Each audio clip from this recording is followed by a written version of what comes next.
Bonsoir mes frères et sœurs. Quelle joie, n'est-ce pas? Bien. Nous sommes remplis d'allégresse. Ça faisait 9 ans que notre sœur ne venait pas à Buenaventura. Et le Seigneur disait qu'elle allait bientôt venir et il est en train d'accomplir cette promesse aujourd'hui. Béni soit le Seigneur.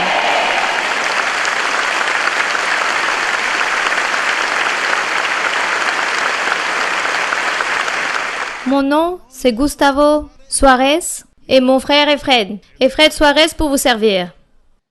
Nous sommes très heureux d'être ici. Nous saluons notre sœur Mara Luisa Pirakive. Saluons-la avec tout notre cœur. Quelle joie!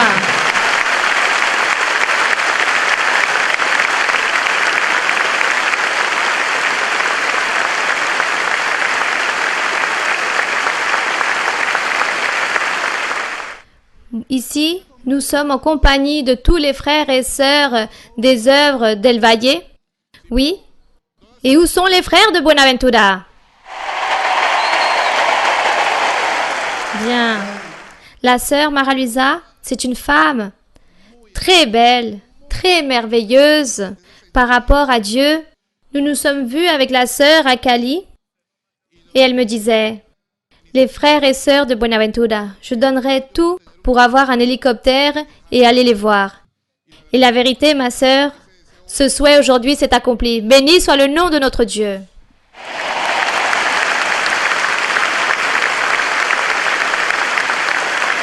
Bien, nous allons donner part à certains frères et sœurs que nous aimons beaucoup.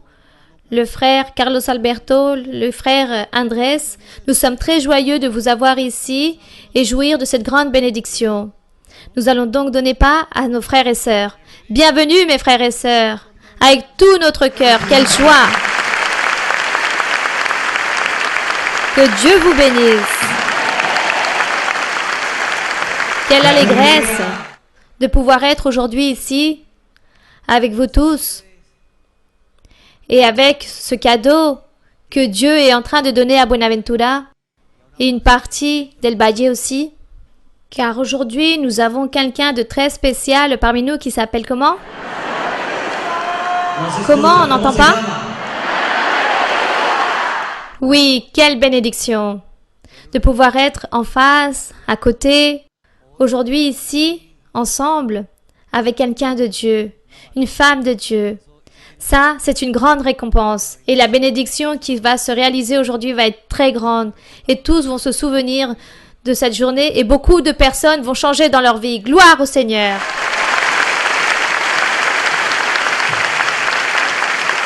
Où sont ceux qui aiment le Seigneur? Ceux qui sont reconnaissants envers le Seigneur? Qui se sentent bénis par le Seigneur? Qui sont prêts pour recevoir la bénédiction? Qui ont le cœur affermi? Gloire au Seigneur. Nous sommes très fiers d'avoir cette leader spirituelle si merveilleuse, remplie de Dieu et si pleine du Seigneur avec notre sœur Mara Luisa. Nous allons la recevoir avec tout notre cœur, mes frères et sœurs. Bien sûr que oui, afin que Dieu envoie de son pouvoir. Et aujourd'hui, ici, il y aura des miracles, des guérisons et beaucoup de prospérité. Que Dieu vous bénisse. Bonsoir, mes très chers frères et très chères sœurs, ici de Buenaventura. Buenaventura, que Dieu vous bénisse. Je suis très heureuse, très contente d'être ici. Un grand bonjour pour vous tous. Je suis très contente et je remercie le Seigneur d'avoir permis que je puisse venir enfin depuis tant de souhaits que j'avais de venir ici et visiter Buenaventura. Ici, les frères et sœurs de l'église de Buenaventura. Je remercie le Seigneur, car enfin, il permet que je sois là. Et aujourd'hui, nous allons nous réjouir en le Seigneur. Nous allons nous réjouir en Dieu. Nous allons honorer Dieu avec l'étude biblique. Honorer Dieu à travers les questions que vous allez poser. Nous savons que l'étude biblique, c'est très brève, c'est très court.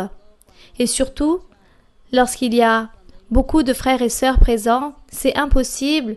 Quasiment, il y aura peut-être 8 ou 10 personnes qui pourront participer des questions. Mais le plus important, c'est faire attention, être attentif et que notre cœur puisse être en ce moment lié à notre Dieu en disant au Seigneur aujourd'hui que nous allons l'honorer avec tout ce que nous allons faire en ce moment. C'est un honneur pour Dieu, c'est une gloire que nous allons donner au Seigneur. Démontrer à Dieu qu'à chaque fois que nous lisons la Bible, c'est parce que nous sommes intéressés pour apprendre. Nous sommes intéressés pour apprendre la doctrine et nous sommes intéressés aussi pour plaire au Seigneur dans tout ce qu'il veut.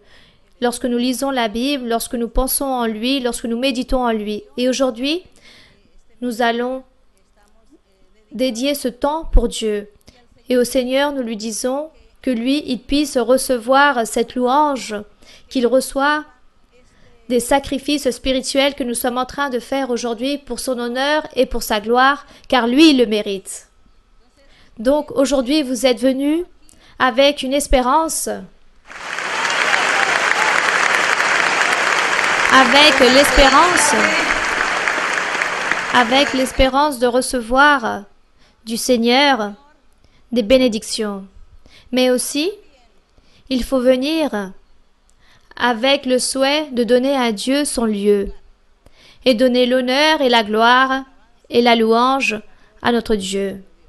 Et c'est pour cela que nous allons donc chanter ce cantique qui dit « Je viens te dire ». Aujourd'hui, nous sommes ici réunis dans ce Colisée et nous allons dire au Seigneur « Je viens te dire combien je t'aime, que je pleure de joie, que je pleure d'allégresse, de pouvoir te louer, d'être avec toi, mon Seigneur. » Ce cantique, nous allons se le dédier en ce moment à notre Seigneur. Je viens te dire le cantique 162.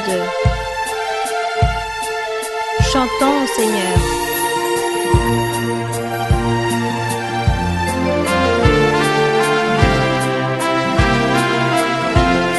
En le lançant son nom.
Seigneur, gloire à ton nom. Tu es notre Dieu. Béni soit le nom du Seigneur. Vous pouvez vous asseoir. Et nous allons donc maintenant honorer le Seigneur avec la méditation de la doctrine, de sa parole. Nous sommes en train de lire Psaume. Nous sommes déjà en train de méditer dans les psaumes. Et dans les psaumes, nous apprenons à prier. nous apprenons à chanter à Dieu, à honorer Dieu. Nous apprenons beaucoup de paroles pour glorifier et célébrer le nom de Dieu. Ne dites jamais que vous n'avez pas de mots pour vous présenter devant le Seigneur. Lisez psaumes, apprenez par cœur tous ces versets qui parlent de louange envers Dieu. Et dans le psaume numéro 11, combien de Bibles il y a aujourd'hui? Levez vos Bibles, s'il vous plaît. Levez les Bibles. Oui, c'est très beau de voir toute cette arme, cette épée que le Seigneur nous a laissée pour nous défendre par rapport à notre adversaire, aux ennemis.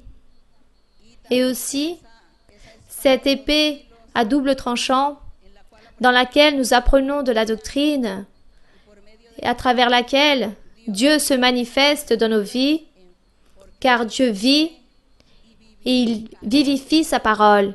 Il vivifie la Bible. Il la vivifie avec le pouvoir du Saint-Esprit, avec la manifestation du Saint-Esprit. C'est de la façon que Dieu vivifie la Bible. Gloire à notre Dieu.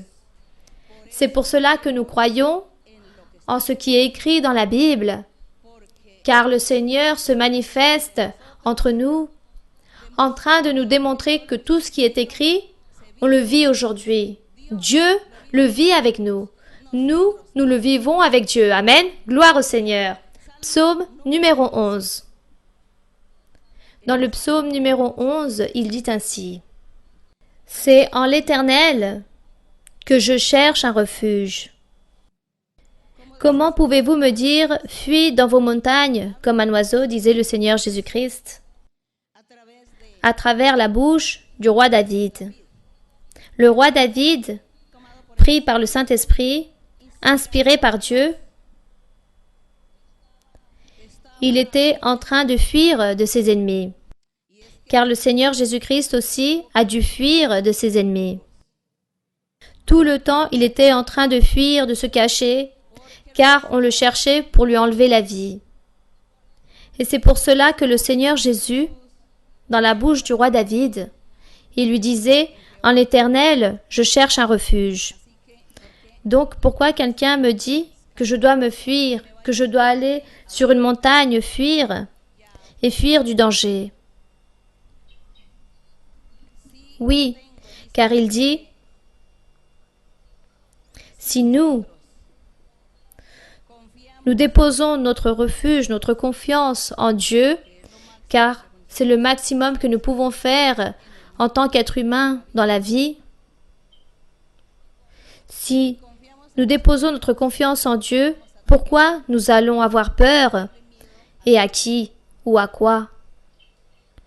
Car il dit « Comment pouvez-vous me dire « Fuis dans vos montagnes » comme un oiseau si je cherche un refuge en l'Éternel » Car le verset suivant dit « Car voici les méchants, ceux qui sont incités par le diable. » Il dit que les méchants bandent l'arc, ils ajustent leurs flèches sur la corde pour tirer dans l'ombre sur ceux dont le cœur est droit, à ceux qui cherchent Dieu, aux serviteurs de Dieu, aux fils de Dieu, aux croyants qui aiment Dieu avec tout leur cœur.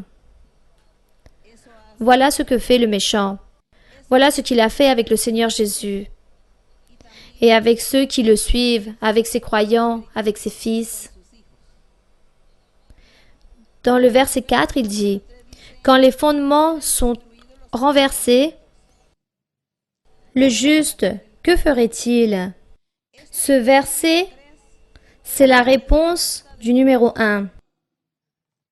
Car dans le verset 1, il dit « C'est en l'Éternel que je cherche un refuge. » Et toi, tu me dis que je dois fuir dans cette montagne comme un oiseau et que je dois m'échapper de tous ces dangers, de toute cette persécution, que je dois me cacher.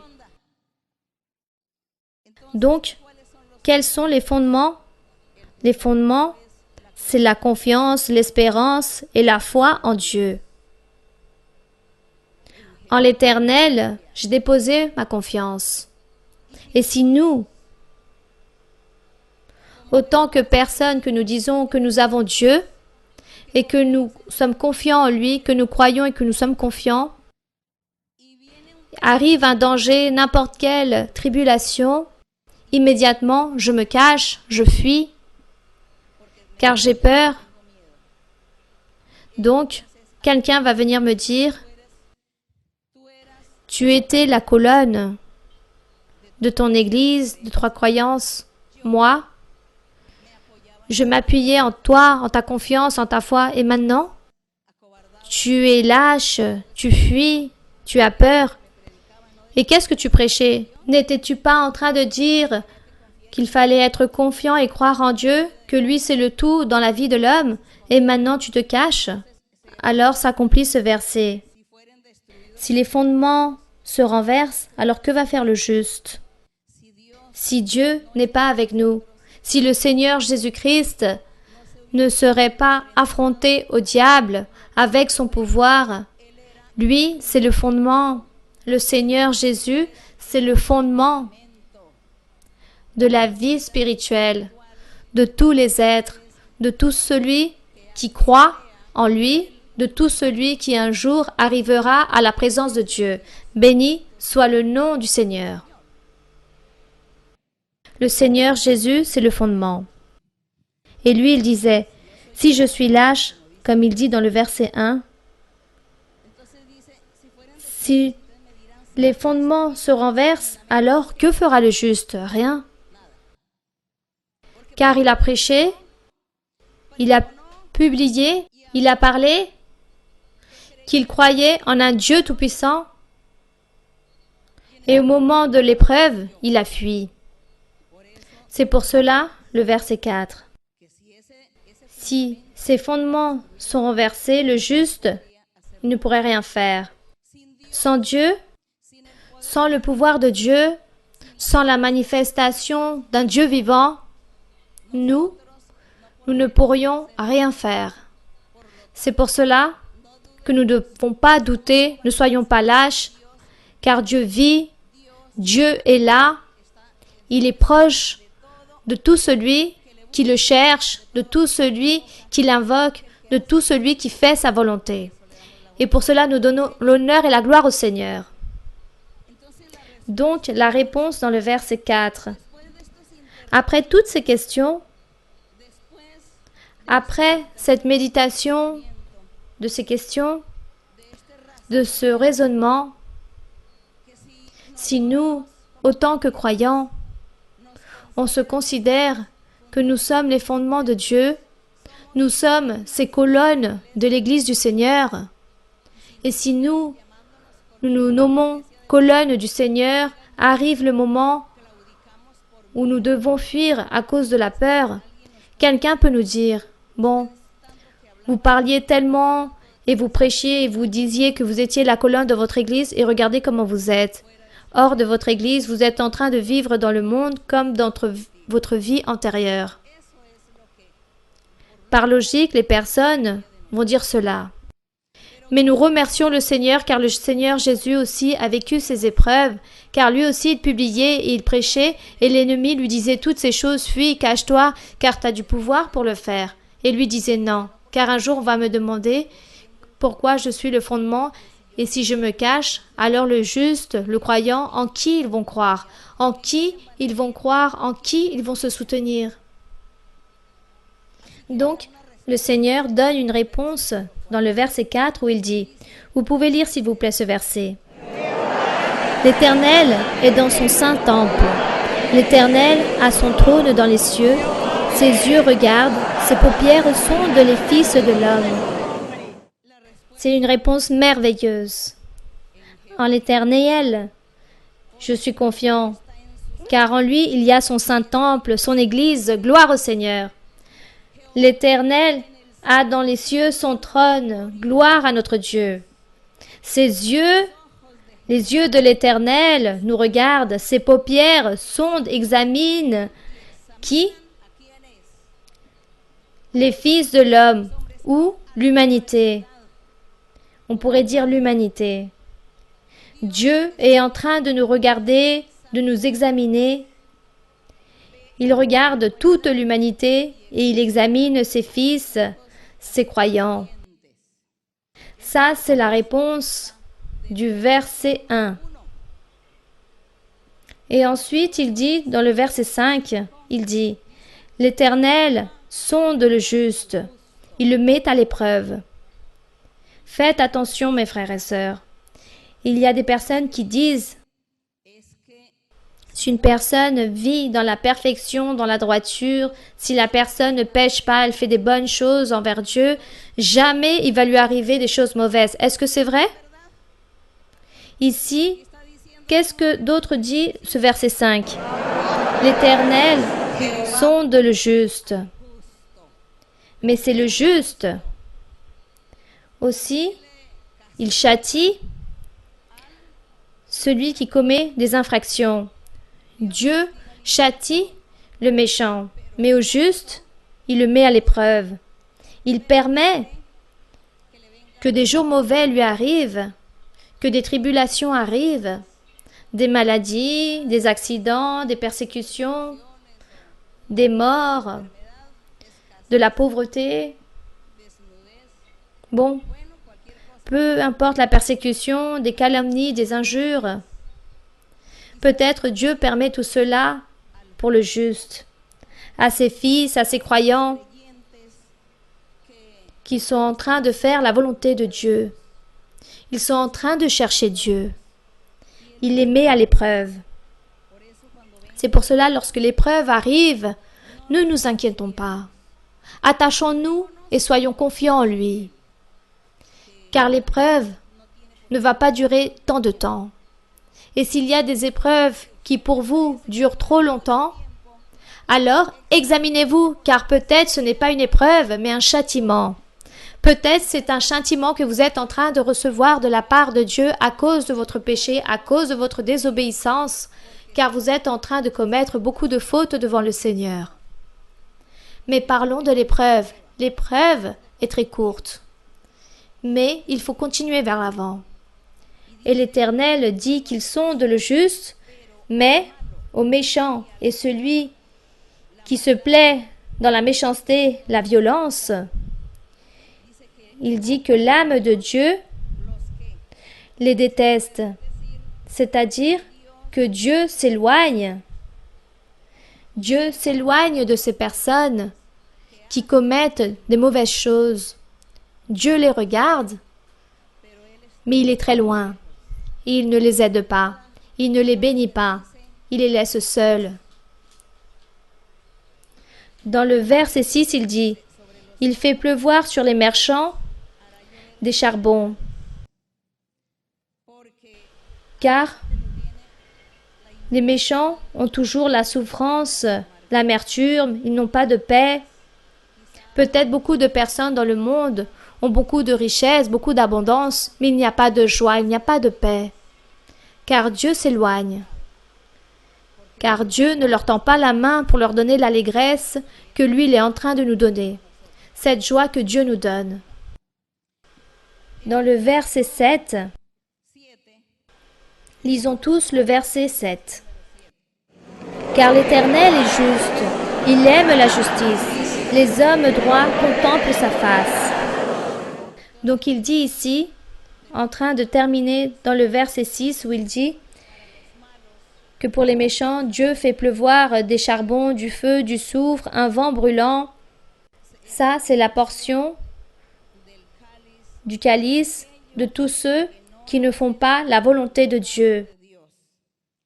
Et il dit ensuite dans le verset 7 cette promesse merveilleuse, « Car l'Éternel est juste, il aime la justice. » Et qu'est-ce qu'être juste? Et qu'est-ce qu'aimer la justice? Être juste ou pratiquer la justice, car c'est la même chose, cela signifie ne pas pécher. Car en péchant, on est en train de réaliser quelque chose de mauvais à son prochain. En péchant, nous ne faisons pas de bonnes œuvres. Nous ne faisons pas de bonnes choses. Nous ne faisons pas les choses qui sont justes, droites. Nous ne sommes pas miséricordieux. Nous ne sommes pas bénins, c'est-à-dire ne pas pratiquer le péché. Et celui qui ne pratique pas le péché, on dit que c'est une personne juste ou une personne qui pratique la justice. Ne pas pratiquer le péché. N'oublions pas cela. Car beaucoup de fois dans la Bible, nous lisons ce mot par rapport à la justice, le juste. Et lorsque quelqu'un mentionne ce mot juste, alors il dit « Ah oui, il parle du juge là-bas, qu'il est en train de déterminer un verdict. Et donc le juge est juste ou injuste, il condamne les personnes. » Donc ici, la Bible, lorsqu'elle parle du juste ou de la justice, elle est en train de se diriger à nous, que nous soyons justes, que nous pratiquons la justice, c'est-à-dire ne pas commettre d'impudicité, ne pas commettre d'adultère, ne pas avoir de haine, ne pas avoir de jalousie, ne pas avoir de malice, ne pas être ambitieux, ne pas faire des choses mauvaises au prochain, ne pas détester les autres ou désirer les choses mauvaises aux autres ou tromper les personnes. Cela, on appelle être juste. Lorsque nous cessons de pratiquer toutes ces choses, nous disons alors que nous sommes justes ou nous disons que nous sommes en train de pratiquer la justice. C'est pour cela, dans les psaumes, vous allez toujours trouver ce mot du juste ou de la justice. Et l'Éternel dit qu'il est juste, qu'il aime la justice, c'est-à-dire qu'il aime tous ceux qui s'éloignent du péché. Et il dit, l'homme qui est droit, l'homme qui est juste, l'homme qui pratique la justice pourra contempler la face de notre Dieu. Gloire à notre Seigneur. Béni soit son nom. Car lui, il dit que nous pouvons contempler la face de notre Dieu à travers de ses miracles, de ses prodiges, de sa manifestation, de son appui, à travers de tout ce que Dieu nous fait. Il nous garde, il nous protège. Il est toujours de notre côté, il nous défend tout le temps. Le Seigneur nous défend de nos adversaires. Gloire au Seigneur. Donc ce verset, l'homme droit et juste contemplera quoi? Contemplera la face du Seigneur. Béni et louange à notre Dieu. Et que Dieu permette que nous puissions profiter de toutes ces merveilles bénédictions. Que Dieu vous bénisse et qu'il soit avec vous et que vous puissiez être des hommes et des femmes justes qui pratiquent quoi? La justice, ou que vous puissiez vous éloigner du péché. Gloire au Seigneur. Bien. Et lorsqu'on parle de s'éloigner du péché, quelqu'un dira non, moi je ne m'enivre plus. Moi, je m'ivrogne plus, je ne vole plus, je ne tue plus, je vais très bien. Non. À l'intérieur de son cœur, qu'est-ce qu'il y a? De la malice, de l'ambition, des rancunes, de la jalousie, de l'orgueil. Regardez qu'est-ce qu'il y a à l'intérieur de votre cœur pour que vous puissiez commencer dès maintenant à chasser toutes ces choses qui vous portent préjudice, qui vous font du mal. Et Dieu ne peut pas se manifester en vous. Vous ne pourrez pas contempler la face du Seigneur car votre cœur est occupé. Votre cœur est vide vis-à-vis des choses de Dieu, mais occupé de toutes ces choses injustes. Que Dieu nous garde, qu'il nous purifie et qu'il nous libère. Béni soit le nom du Seigneur. Moi, je voudrais que vous puissiez répéter cette phrase. Dites, Seigneur, garde-moi et libère-moi d'avoir mon cœur occupé par rapport au péché. Que mon cœur puisse être pur pour toi. Je t'aime, mon Seigneur. Béni soit le nom du Seigneur. Gloire à notre Dieu. Un applaudissement pour notre Dieu.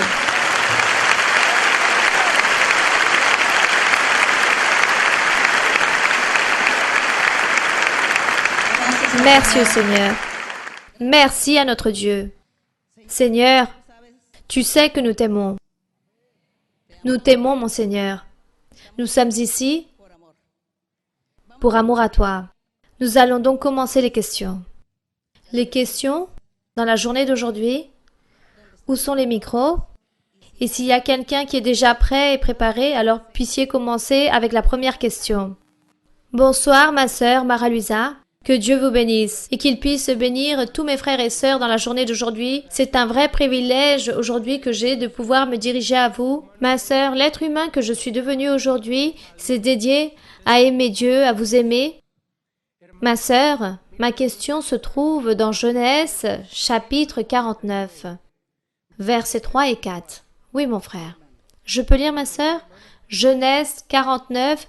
J'espère que tous les frères et sœurs puissiez chercher rapidement pour que vous puissiez participer de la lecture et vous aussi vous puissiez ainsi apprendre, car ça c'est de la doctrine. Il faut participer de chaque question. Ceux qui ont des questions, ne vous occupez pas à chercher, mais dire aussi, qu'est-ce qu'on va demander? Qu'est-ce qu'on va demander aujourd'hui pour pouvoir apprendre, pour pouvoir plaire à notre Dieu? Oui, mon frère, pouvez lire. Le verset 3 dit ainsi. Ruben, toi, mon premier-né, ma force et les prémices de ma vigueur, supérieur en dignité et supérieur en puissance. Impétueux comme les eaux, tu n'auras pas la prééminence, car tu es monté sur la couche de ton père. Tu as souillé ma bouche en y montant. Ma sœur, dans plusieurs enseignements, on a pu voir, par exemple, le cas d'Isaü et Jacob lorsque Isaü a perdu le droit d'aînesse. Et aussi, ici, dans Ruben, dans ce cas, lorsqu'il a commis ces choses, et aussi, en connaissant la compagne de son père, il a perdu la bénédiction du droit d'aînesse. Mais j'ai une inquiétude dans mon cœur pour que vous puissiez nous aider à comprendre.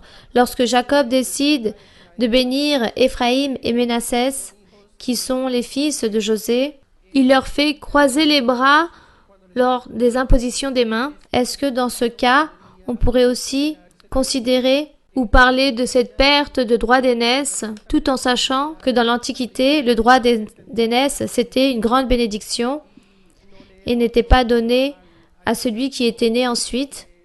Merci beaucoup, ma sœur, et que Dieu vous bénisse. Isaü, il a perdu son droit d'aînesse. Et ensuite, Isaac, qui était le père d'Isaü et de Jacob, lorsqu'il a voulu leur donner la bénédiction, lui, il a donné la bénédiction, c'est à Jacob, au plus jeune. Car Dieu avait déjà réalisé son plan qu'il allait emmener cette grande bénédiction. Et si Dieu a enseigné aux Israélites que le premier-né, le fils qui allait naître en premier, c'est lui qui allait apporter tout l'héritage, toutes les bénédictions, Dieu a donné cet enseignement.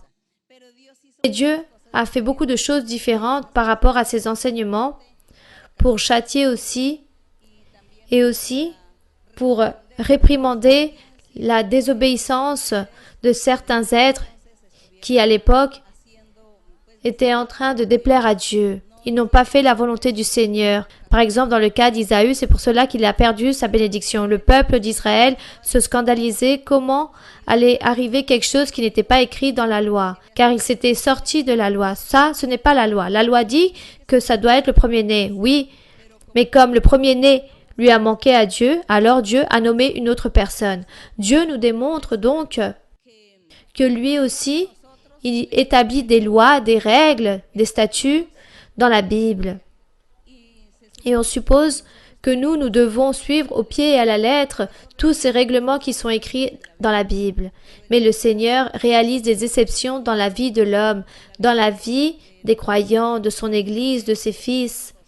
Lui, il réalise des exceptions. Lui, il sort de ses normes, de ses paramètres, de ses limites, que lui-même, il a établi de ses règles, que lui-même, il a établi.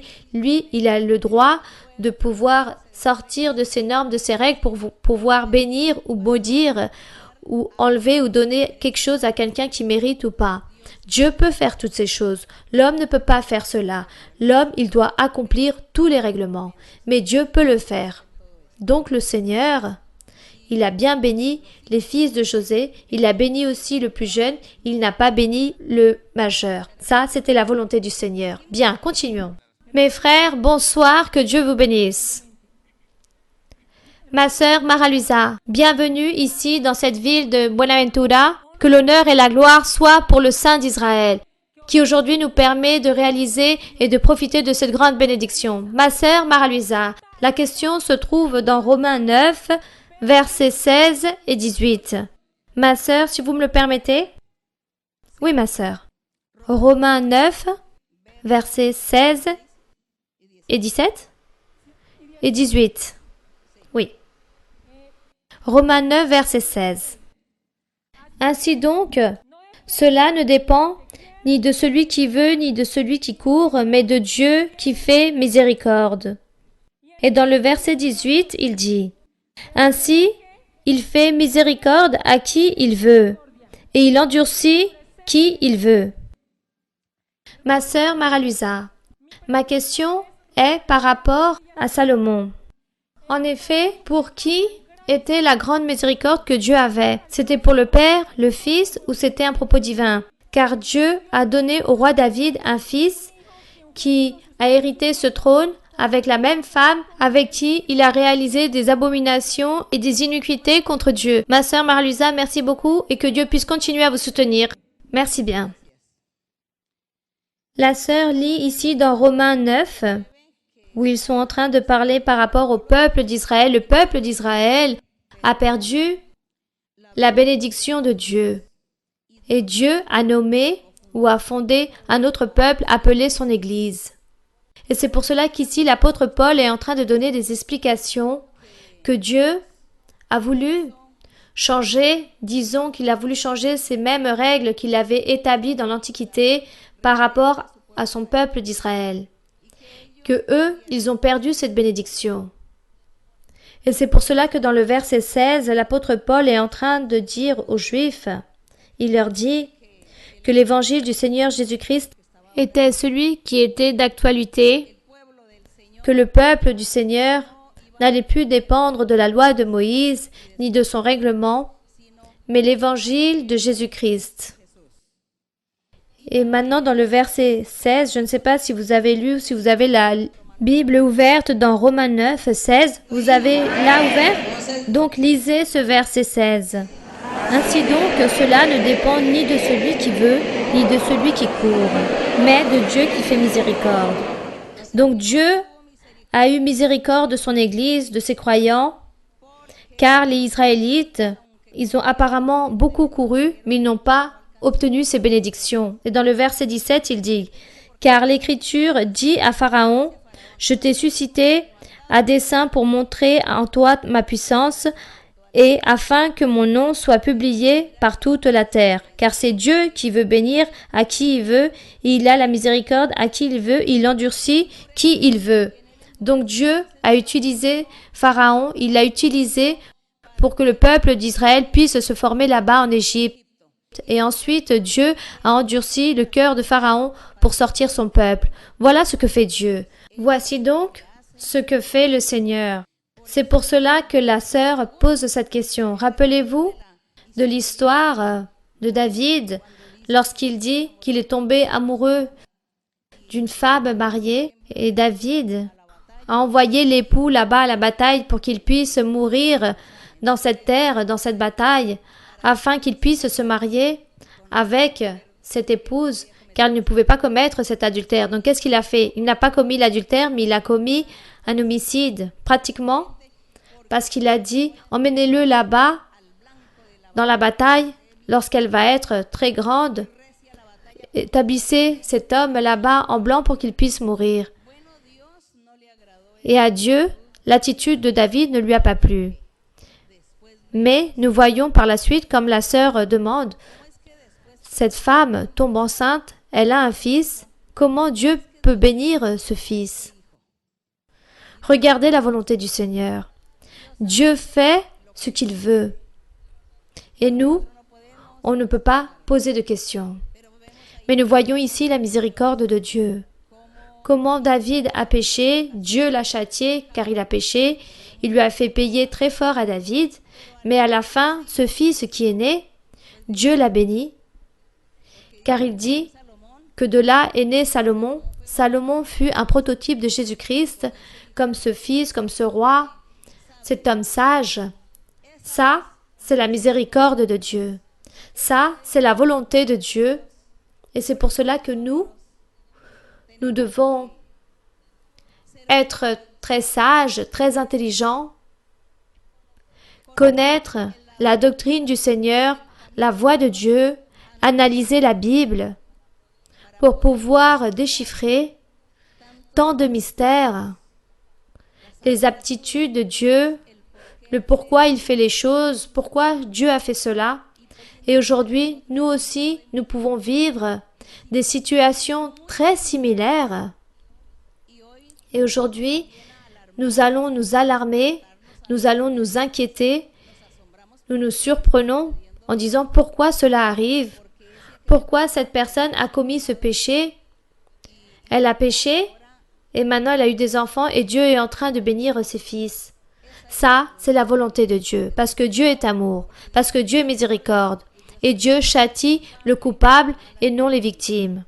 Ces fils qui sont nés, ou ce fils qui est né apparemment de ce pécheur, de meurtrier, d'adultère, ce fils était une victime, ce n'était pas sa faute. Et nous avons vu comment Dieu bénit. Voilà ce que fait Dieu. Dieu, le Seigneur, n'est pas vengeur. Il ne veut pas dire « Ah, comme le père il a péché, alors je vais châtier le fils, le petit-fils, à cause du péché de ce père. » Non, il dit que chacun paie les péchés et les autres, s'ils vivent bien, ils recevront des bénédictions de Dieu et s'ils pêchent, alors aussi Dieu va les châtier. Mais là, nous voyons et nous apprenons que Dieu traite chaque homme et chaque femme de manière individuelle. Dieu nous traite chacun seul de notre côté. Apprenons cela du Seigneur.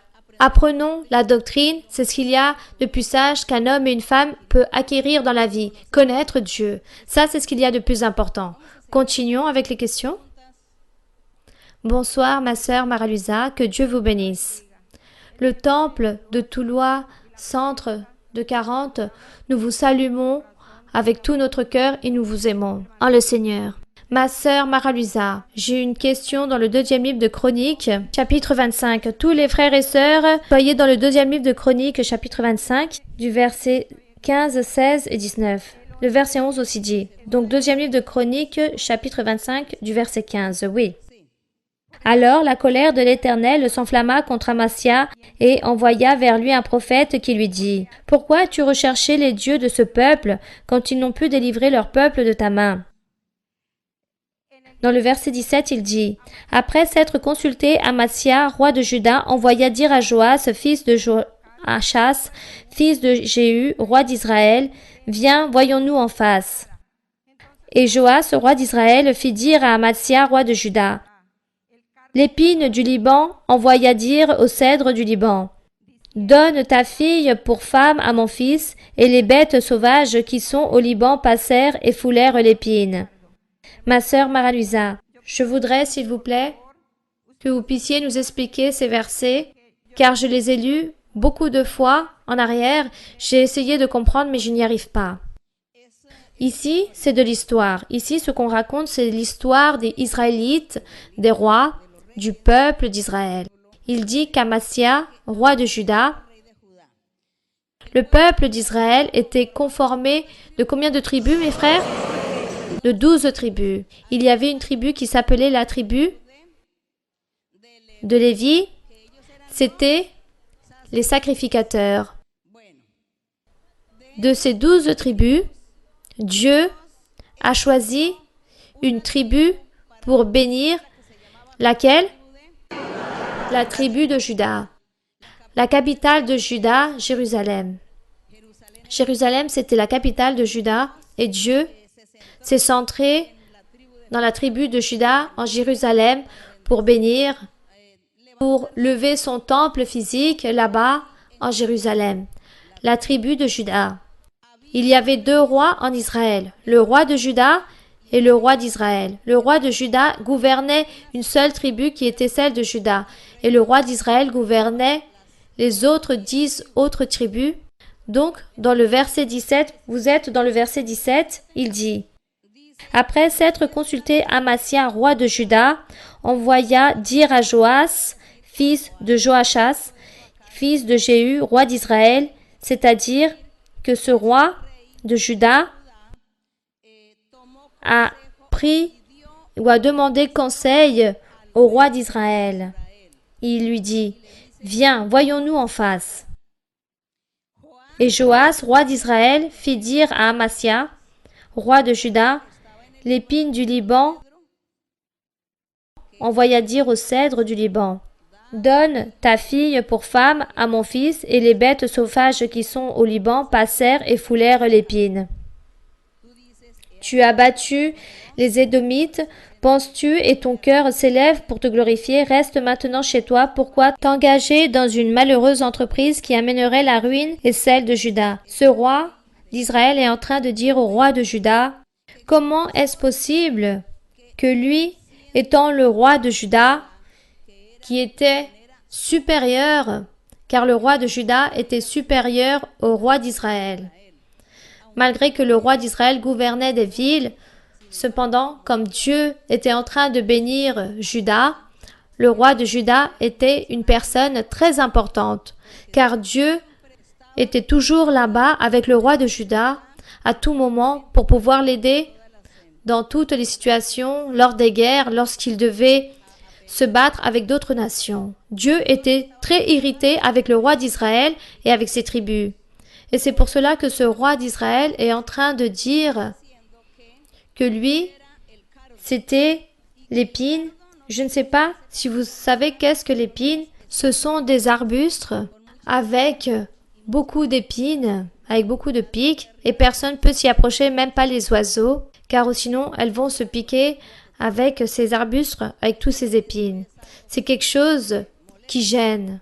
Les épines gênent, c'est un arbuste très petit, il n'est pas du tout verdâtre, il est toujours sec, de couleur un peu jaune, tandis que le cèdre, ceux qui connaissent le cèdre, qui connaissent cette matière, savent que le cèdre, c'est un bois d'une très bonne qualité, très vert, très fort, d'une matière très fine. Je ne sais pas si quelqu'un d'entre vous connaisse cela.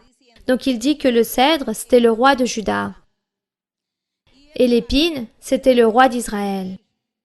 Et le roi d'Israël fit un sarcasme au roi de Juda. Il lui dit, le cèdre est en train de consulter l'épine. Il est en train de lui proposer qu'il fasse un interchange entre fils. Il parlait ici des guerres, en train d'organiser les guerres contre les autres pays. Mais l'ironie de l'histoire, c'était cela. Toi, roi de Juda, comment viens-tu me chercher, moi qui suis le roi d'Israël? Moi, je ne vaux rien. Car on suppose que c'est toi qui es supérieur, car Dieu est avec toi. Dieu est avec Juda. D'où le sarcasme. Jusqu'à là, je vous raconte l'histoire. Continuez à lire car c'est très intéressant. Dans votre maison, lisez le reste de l'histoire de ces personnages car c'est très intéressant. Bien, continuons. Une autre question? Bonsoir ma sœur, que Dieu vous bénisse.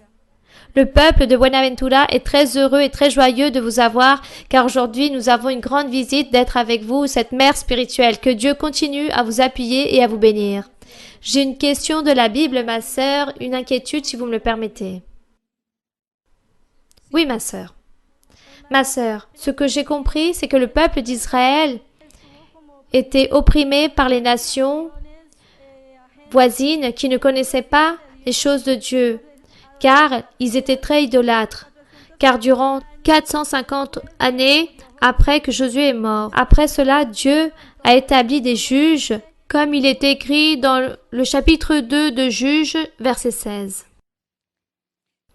Juges 2, verset 16, ma sœur. L'Éternel suscita des juges afin qu'ils les délivrassent de la main de ceux qui les pilaient. Ma sœur, si j'ai bien compris, le peuple d'Israël n'a pas obéi non plus aux juges. Ils sont même revenus vers l'idolâtrie. Même ensuite, après cela, le Seigneur a permis qu'il puisse y avoir le premier prophète. Il me semble que c'était le prophète Samuel. Si vous pouviez, s'il vous plaît, m'éclaircir un peu cela. Merci beaucoup, ma sœur. Ce ne fut pas le premier prophète. N'allez pas vous confondre. Nous avons des prophètes depuis Adam. On peut dire que Adam fut un patriarche, un prophète, un gouverneur, un sacrificateur. Adam fut cela. Après Adam, il y a ses fils, Seth. Ensuite, il y a Mathusalem, Enoch, Enoch. Il y a ensuite Noé. Toutes ces personnes, beaucoup de patriarches il y a eu, et tous étaient des prophètes, sacrificateurs et juges, gouverneurs. Les patriarches réalisaient toutes ces fonctions. Ensuite, lorsque Dieu a voulu établir son peuple d'Israël, quel prophète il a nommé? Qui? Moïse. Moïse, oui. Donc, ensuite de Moïse, vient le reste des prophètes. Donc, la sœur peut-être disait que le premier prophète, c'était ici, après de juges, non. Toujours, Dieu a parlé à l'homme, il s'est manifesté à l'homme depuis l'époque d'Adam. Et il a nommé ses prophètes lorsque Dieu a établi le peuple d'Israël et a nommé aussi ses prophètes. Rappelons-nous que la tribu de Lévi, c'était la tribu des sacrificateurs. Et dans la tribu de Lévi, tous étaient des sacrificateurs et tous étaient des prophètes. C'était juste que parfois il y avait un grand sacrificateur qui était un homme très dévoué à Dieu, qui faisait la volonté de Dieu, et c'est pour cela que la Bible les mentionne autant. C'est pour cela que la Bible mentionne beaucoup à Moïse et aussi Samuel, car Samuel, durant le temps qu'il a vécu, il y avait le peuple d'Israël gouverné par des juges. Mais Samuel aussi, il a eu son tour pour gouverner le peuple. Et lui aussi, c'était un sacrificateur. C'était le prophète que Dieu avait établi. Donc Dieu a toujours établi ses prophètes au peuple pour parler aux personnes. Et dans l'Église du Seigneur, le Seigneur Jésus-Christ aussi a fait cette promesse. Et le Seigneur Jésus a dit, « Je vais vous établir aussi des prophètes, des apôtres dans l'Église pour que vous puissiez continuer vers l'avant, pour que vous puissiez apprendre la voie qui mène à la vie éternelle. » Et le Seigneur Jésus dit dans Éphésiens 4, 11, il dit que lui, il a établi dans son Église des apôtres. Vous connaissez ce verset, des apôtres, des évangélistes, des prophètes, des maîtres, n'est-ce pas? Tout cela, le Seigneur a établi toutes ces personnes dans son Église. Dans l'Église du Seigneur mène déjà plus de 2000 ans depuis que le Seigneur Jésus l'a laissé installer avec les 12 apôtres. Mais il y a eu des moments difficiles, des temps de guerre, des temps où l'homme est devenu ambitieux, matérialiste, il a oublié Dieu. Et le Saint-Esprit s'est donc éloigné, il s'est caché. Mais le Seigneur a eu tant de miséricorde que depuis plus de 50 ans, Dieu a eu des miséricordes et il se manifeste en nous, en train de vous donner des rêves, à certains des visions, à d'autres il leur donne la prophétie, des dons, des miracles. Gloire au Seigneur! Le Seigneur en train de se manifester, Dieu en train de se manifester à nouveau à l'homme, et aussi en train d'établir toutes ces personnes pour travailler, ces évangélistes, ces maîtres, ces prophètes, tout cela. Je pense que le Seigneur l'a établi pour son Église. Mais un jour, toutes ces personnes vont sortir à la lumière. Amen. Car ça, c'est la promesse du Seigneur, que l'honneur et la gloire soient pour notre Dieu. Nous allons donc continuer avec une autre question. Oui? Bonsoir, ma sœur, que Dieu vous bénisse. Bienvenue à la ville de Buenaventura. Nous sommes très joyeux de recevoir cette grande bénédiction et que Dieu puisse continuer à vous donner la santé pour que vous puissiez transmettre ce message si grand. Ma sœur, j'ai une question de la Bible, si vous me le permettez. Oui, ma sœur. Ma question se trouve dans Genèse 22. Genèse 22. Ouvrez la Bible en Genèse 22. Quel verset, ma sœur? Verset 12. 22, 12. Lorsque l'ange de l'Éternel parle à Abraham, le verset dit ainsi, l'ange dit, « N'avance pas ta main sur l'enfant et ne lui fais rien, car je sais maintenant que tu crains Dieu et que tu n'as pas refusé ton fils, ton unique. » Ma sœur, ma question se trouve à la fin lorsque l'ange de l'Éternel lui dit à Abraham que c'est son seul fils et Isaac. Et nous savions que son premier fils de Abraham fut Ismaël, celui qu'il a eu avec la servante Agar. Ma question est là, ma sœur. Que Dieu continue à vous bénir.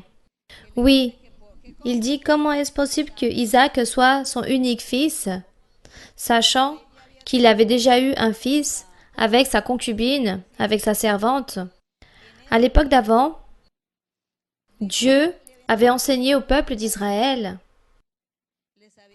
disons non au peuple d'Israël, car le peuple d'Israël n'était pas encore établi, mais Dieu avait enseigné, depuis Adam, il avait enseigné que l'homme et la femme devaient avoir un compromis, les deux ensemble, réaliser un vote pour un mariage, se jurer tous deux mutuellement l'un à l'autre, vivre ensemble, jusqu'à ce que la mort les sépare, et qu'ils puissent vivre ensemble, et qu'ils puissent former un seul foyer. Dieu leur a enseigné cela.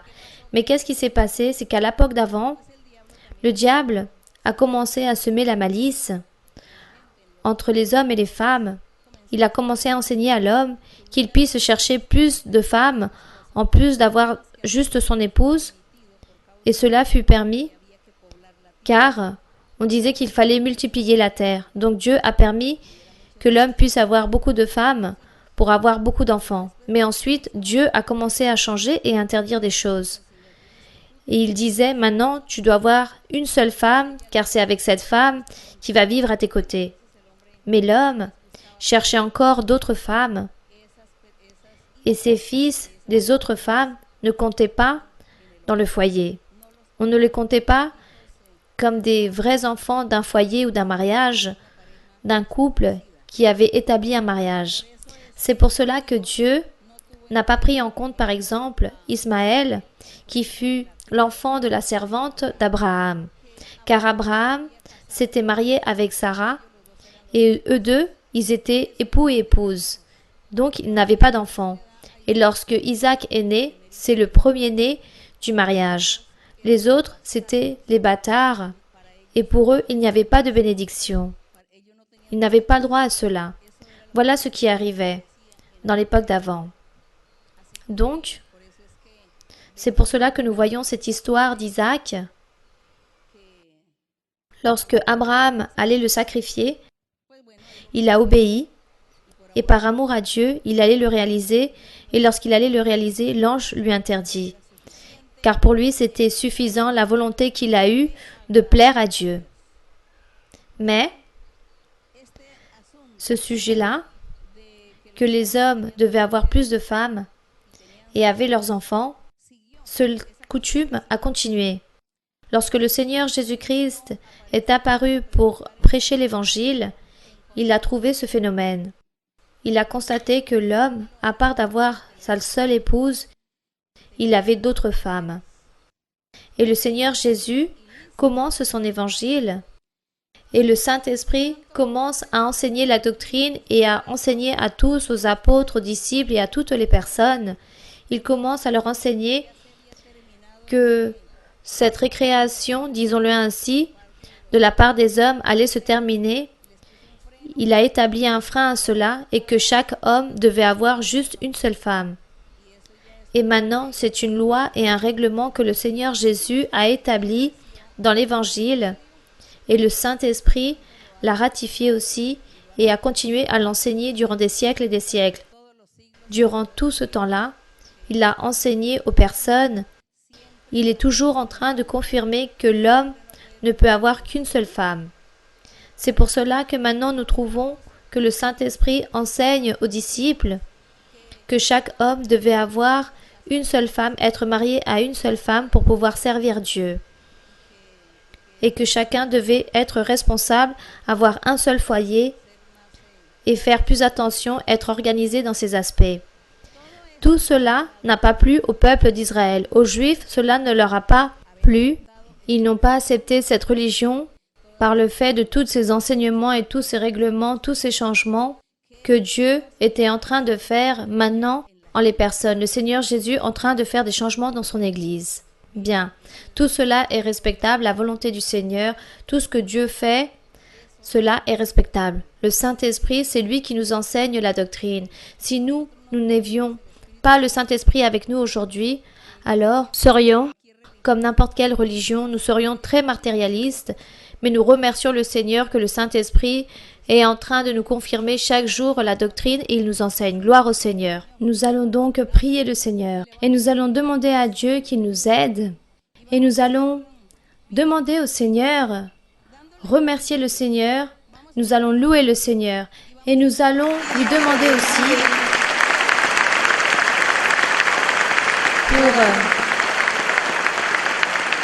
en train de demander au Seigneur aussi nos pétitions, nos besoins, des pétitions. Si vous, par exemple, vous n'avez pas de travail, de toit, de vêtements, de nourriture, demandez à Dieu. Si vous avez un problème familial, des conflits ou des personnes qui sont à la prison, demandez à Dieu. Ça, ce sont les pétitions. Nous allons donc prier pour les maladies, pour qu'ils puissent guérir. Donc nous allons demander pour les maladies physiques, les cancers et toutes ces maladies incurables, comme la maladie des os, de l'arthrose, du diabète. Bon, tellement de maladies qu'il existe aujourd'hui. Énumérez au Seigneur votre maladie, votre nécessité. S'il n'y a pas de maladie, alors votre nécessité ou votre souhait, ce que vous souhaitez de la part de Dieu, demandez à Dieu. Cela, nous le faisons à la fin de la louange, de la prière. Et vous, croyez que Dieu est là, en train de nous regarder, en train de nous écouter, et que Dieu connaît vos besoins, votre cœur. Dieu est en train de vous regarder. Rappelez-vous que nous avons lu dans Psaume où Dieu est en train de nous voir. Ne doutez pas. Et ainsi, nous allons louer le Seigneur. Et avant de louer le Seigneur, chantons au Seigneur ce cantique. Quelle merveille que Christ m'a trouvé. Le cantique 139. Chantons au Seigneur, quelle merveille que Christ m'a trouvé. Le Seigneur m'a trouvé.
Béni soit notre Dieu, Père de notre Seigneur Jésus-Christ.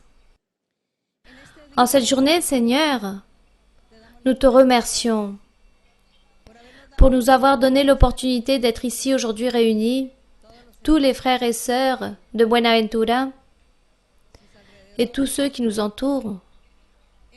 Nous nous sommes réunis, Seigneur, pour méditer en ta parole, pour parler de toi, pour donner un enseignement par rapport à ta doctrine, par rapport à ce que tu nous enseignes chaque jour, par rapport à tout ce que tu nous as ordonné, tout ce que tu nous as guidé, tout ce que tu nous as enseigné, et sous ton appui, Seigneur, en face, Seigneur, de cette assemblée, des êtres dont tu as pris la peine de les regarder, de les choisir. Père Saint, merci Seigneur. Merci pour avoir été ici, Seigneur, en train de méditer et parler de toi. C'est merveilleux de parler de toi. C'est merveilleux de parler de ta parole. Combien c'est merveilleux d'ouvrir la Bible, de lire, de méditer, d'analyser. C'est merveilleux. Ta parole est merveilleuse. La lecture est merveilleuse, ainsi que la méditation de ta parole, qui réjouit notre âme et notre cœur et notre esprit. Nous nous réjouissons, Seigneur. Nous nous réjouissons lorsque nous parlons de toi, lorsque nous pensons en toi, Et lorsque nous prêchons de ta parole, lorsque nous publions ton nom précieux, de ton pouvoir, de ta miséricorde et de ton existence. Car tu vis, car tu règnes, tu es un Dieu tout-puissant qui se manifeste entre nous. Merci Seigneur. Merci Père céleste, nous te remercions Seigneur, car tu mérites l'honneur, tu mérites la gloire et la louange. Car à toi appartient le règne, car tu nous as créés avec ta main toute-puissante. Car aujourd'hui tu es le maître de toute la création, le maître de l'univers, le créateur de l'univers. Puissant est le Seigneur, car tout tu le sais, tu peux tout faire. Avec ton pouvoir, Seigneur, tu peux tout faire dans le monde. Tout ce qu'on appelle l'univers, toutes les choses que nos pensées n'arrivent pas à comprendre de toi, tu es grand, mon Seigneur. Tu n'as aucune limite. Ton pouvoir est immense et ta miséricorde est pour toujours. Tes paroles, tes promesses, ta doctrine, tout, Seigneur, est fidèle et véritable. Tes promesses sont véritables et fidèles. Ton amour est éternel. Ta miséricorde est pour toujours. Tu nous guideras, Seigneur. Tu nous guideras plus loin que la mort. Car ça, c'est ta promesse merveilleuse. Merci pour cela. Nous te louons, mon Seigneur. Nous te bénissons. Nous te donnons l'honneur, la gloire et la louange. Tu es saint. Tu es juste. Ton amour est éternel. Tu mérites, Seigneur, l'honneur. Tu mérites que toute l'humanité, que tous les êtres humains, hommes et femmes, puissent te reconnaître, puissent te louer, puissent invoquer ton nom, puissent te clamer, puissent te chercher, puissent te donner l'honneur et la gloire, car tu es le maître de la création. Seigneur, que tous puissent se prosterner devant toi, que l'homme se rappelle de toi, que tout homme, toute l'humanité se rappelle que tu existes, qui te loue, qui te mette et qui t'élève très haut, car tu es digne que nous élevons ton nom. Tu es grand et juste, puissant est le Seigneur. Merci mon Père, merci Seigneur, car tu es juste et ta miséricorde est pour toujours. Ton amour est éternel.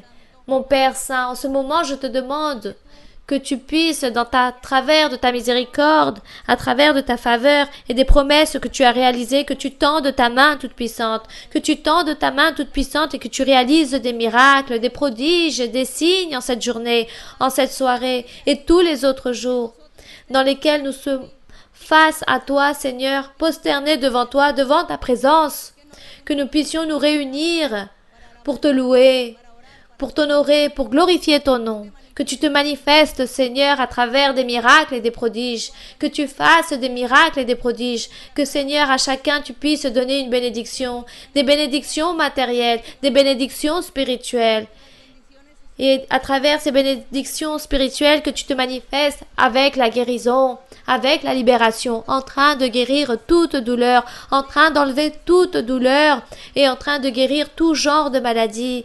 Enlève toutes ces maladies incurables. Je te demande aussi, mon Seigneur, pour les maladies morales, que tu puisses purifier, que tu puisses enlever toutes les malédictions du diable, que tu enlèves toute maladie, tout lien, toute chaîne puisse être détruite, toute sorcellerie puisse être enlevée, toute tromperie du diable puisse enlever de ces vies et que tu puisses les libérer, les purifier, mon Seigneur. Merci, je te remercie, mon Père. Merci, mon Père céleste. Aussi, Seigneur, je te demande pour les pétitions, pour les nécessités et toutes les pétitions que chacun réalise devant toi.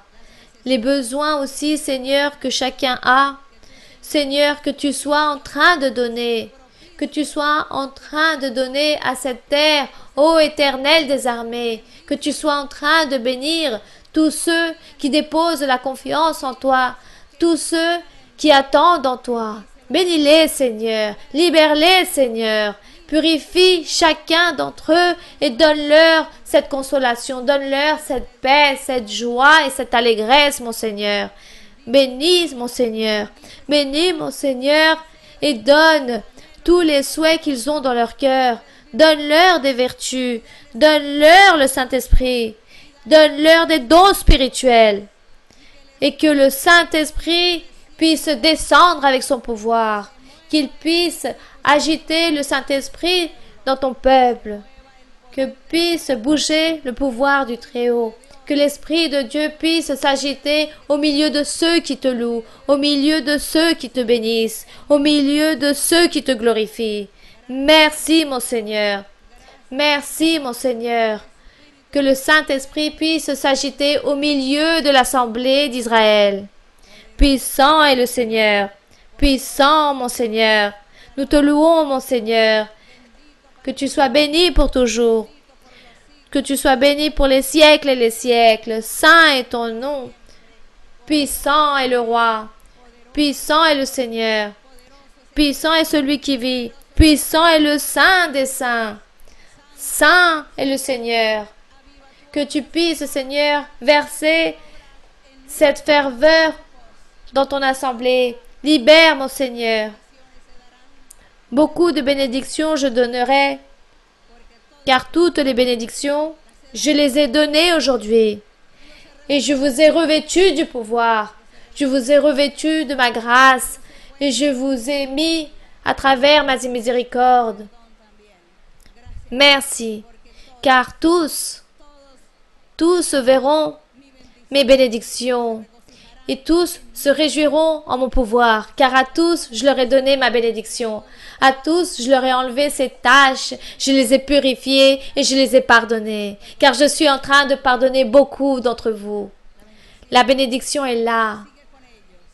La bénédiction continue avec celui qui invoque mon nom, avec tout celui qui me suit, avec tout celui qui publie mon nom, avec tout celui qui suit mon nom.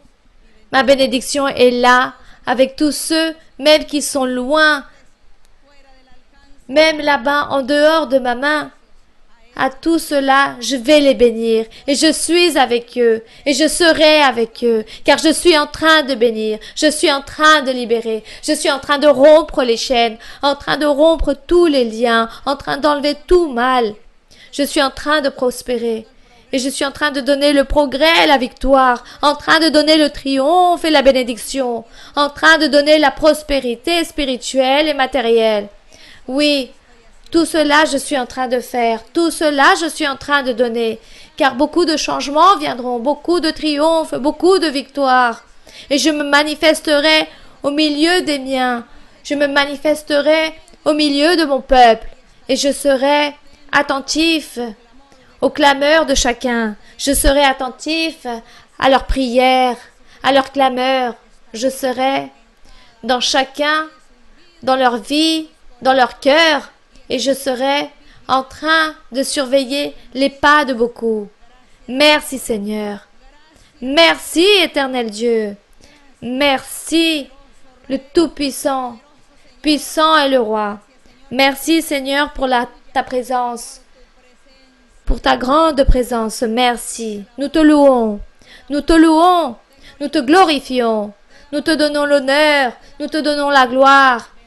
Béni soit le Seigneur, béni soit le Seigneur. Nous te louons, mon Seigneur. Nous te bénissons. Puissant est le Seigneur, puissant est le Dieu Tout-Puissant. Tu es grand et juste, mon Seigneur. Merci, alléluia, gloire au Seigneur.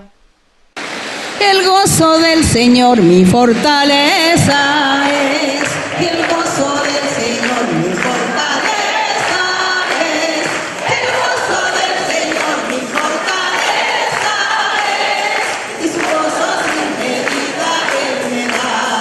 Si tienes este gozo puedes tú cantar, si tienes ese gozo puedes tú danzar, si tienes ese gozo puedes tú gritar, y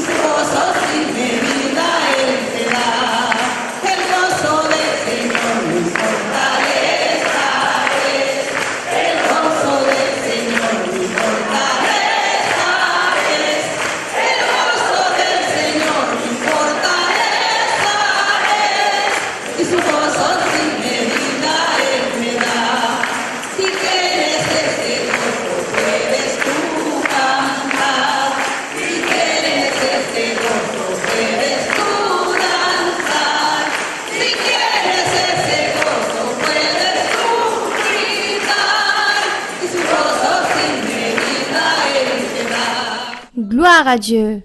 Puissant est le Seigneur. Merci au Tout-Puissant. Et merci à notre Dieu. Grand et miséricordieux est le Seigneur, car aujourd'hui il a versé beaucoup de bénédictions, en train de donner pour tous. De grandes promesses a fait notre Seigneur aujourd'hui pour vous tous et pour tous ceux qui vont nous voir aussi à travers la vidéo. Le Seigneur a offert beaucoup de promesses, beaucoup de bénédictions. Merci beaucoup à notre Dieu. Un grand applaudissement pour notre Dieu. Que l'honneur et la gloire soient pour Dieu. Gloire au roi. Merci à vous tous aussi. Merci mes frères et sœurs. Merci. Que Dieu vous bénisse. Que Dieu soit toujours avec vous. Que aucun d'entre vous puisse se perdre. Que tous puissent être dans ses parvis. Que Dieu vous garde dans sa main, qu'il vous aide, qu'il vous protège. Et Dieu a dit qu'il allait donner beaucoup de besoins, beaucoup de nécessités pour vous tous et beaucoup de bénédictions. Que Dieu soit toujours avec vous. Que le Père, le Fils et le Saint-Esprit vous gardent, vous protègent pour toujours. Que Dieu vous bénisse et à bientôt. Je vous aime, je vous adore. Merci beaucoup. Merci mes frères et sœurs. Que Dieu vous bénisse.